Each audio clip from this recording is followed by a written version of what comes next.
नमस्कार, जनतंत्र टीवी देख रहे हैं आप। आपके साथ मैं हूं संतोष गंगवार। बुलेटिन की शुरुआत करेंगे। गया जिले के वजीरगंज प्रखंड के मुख्यालय के सभागार भवन में राष्ट्रीय मतदान दिवस मनाया गया।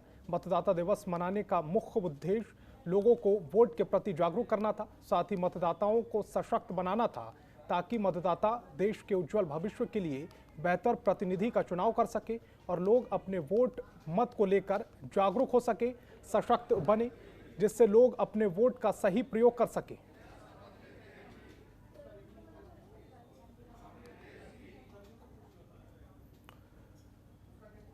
तो गया में राष्ट्रीय मतदाता दिवस का आयोजन किया गया, जिसमें लोगों को उनके वोट की अहमियत बताई गई, किस तरह से अपने जनप्रतिनिधि के चयन में उनका वोट काम आ सकता है, इसका सुझाव दिया गया।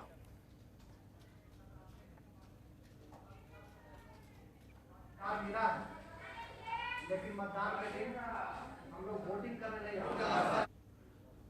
शेखपुरा जिले में मतदाता दिवस के मौके पर जिले के सभी कार्यालयों में पदाधिकारी और कर्मचारियों ने शपथ ली। इस दौरान मतदाताओं को जागरूक भी किया गया। जिलाधिकारी इनायत खान के द्वारा चुनाव के समय में बेहतर काम करने के लिए पदाधिकारियों को प्रशंसा पत्र देकर सम्मानित किया गया। इस मौके पर प्रखंड विकास पदाधिकारी सहित कई अधिकारी मौजूद रहे।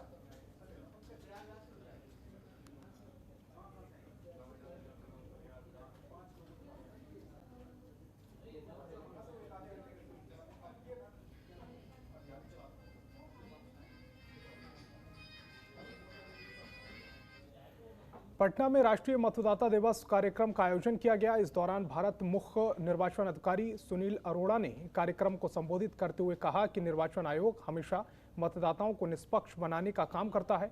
आने वाले दिनों में मतदान को निष्पक्ष बनाने के लिए नए प्रयोग किए जाएंगे। IIT चेन्नई के साथ नई तकनीक का प्रयोग जारी है। जल्द ही मॉक ट्रायल भी शुरू किया जाएगा। वहीं उन्होंने कहा कि कोरोना के समय चुनाव कराना बड़ा चैलेंज था, लेकिन निर्वाचन आयोग ने सफलतापूर्वक मतदान संपन्न कराया।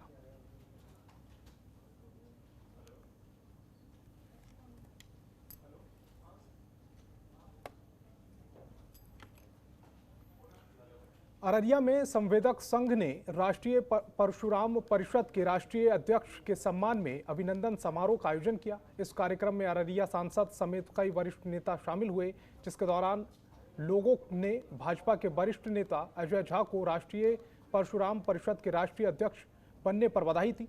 इस मौके पर अजय झा ने कहा कि हमारा संगठन गैर राजनीतिक संगठन है।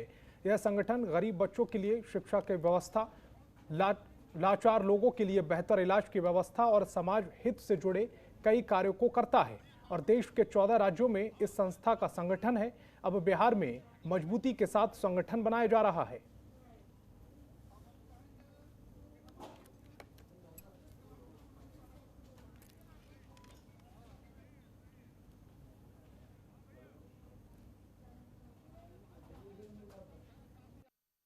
एक सामाजिक संस्था है।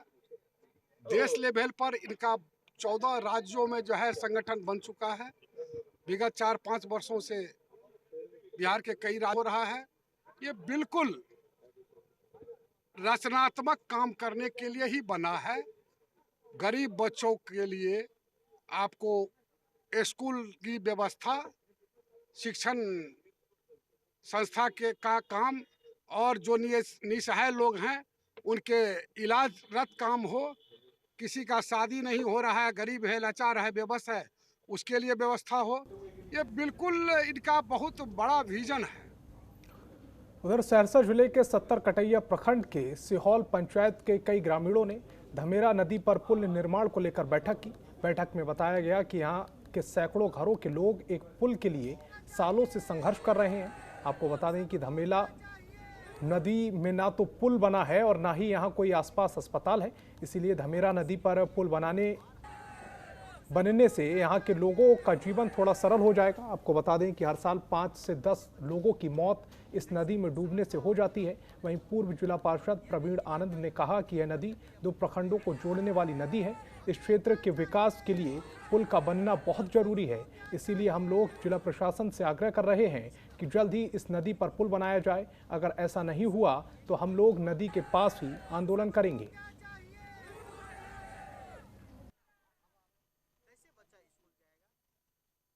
अभी भी हम लोग हजारों के संख्या में नदी में, और यह जो नदी है, यह नदी आपको 2 प्रखंडों को जोड़ने वाली नदी है।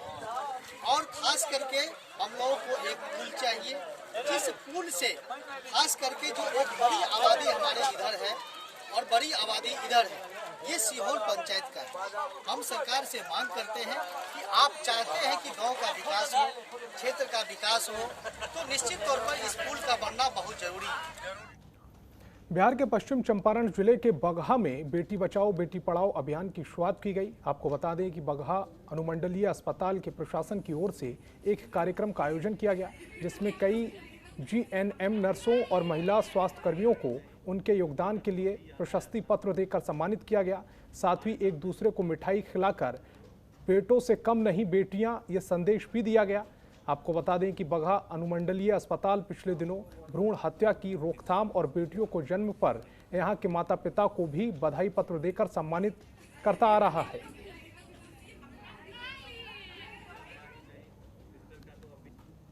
यहाँ पर जितने भी जीएनएम है उनको हम सम्मानित कर रहे हैं, क्योंकि बेटी बचाओ बेटी पढ़ाओ के नारा को जो है तो यहाँ से इस मुहिम में हम लोग सहयोगी बन रहे हैं, और जितने भी यहाँ पर जीएनएम हैं उन लोगों के द्वारा इसमें सहयोग दिया जा रहा है।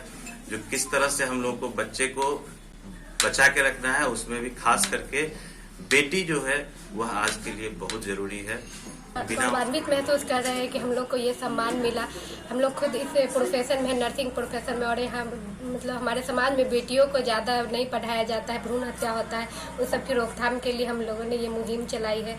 और मुझे बहुत अच्छा लगता है जब मैं बेटियों को बधाई पत्र देती हूँ उनके जन्म पे, उनकी माँ को। दिन हमारे लिए बहुत ही खुशी का दिन है।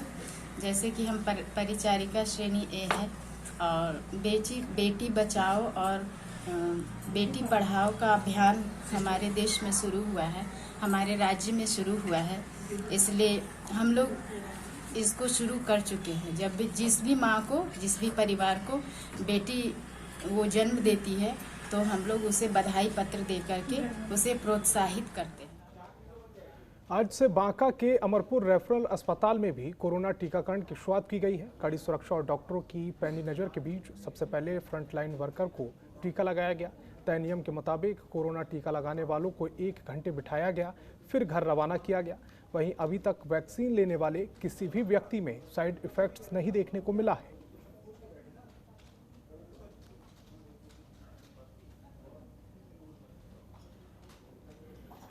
लालू प्रसाद यादव की बिगड़ती तबीयत के बीच उनकी रिहाई की मांग तेज हो गई है। बेटे तेज प्रताप यादव ने राष्ट्रपति रामनाथ कोविंद को चिट्ठी लिखकर पिता की रिहाई की मांग की है।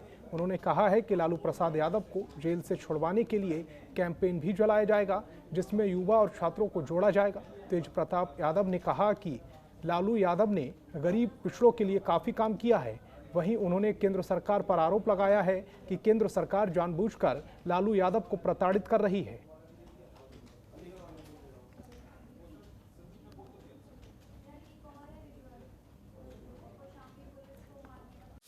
खबरों के निष्पक्ष विश्लेषण के लिए सब्सक्राइब करें Janatantra TV and press the bell icon. Never miss any update.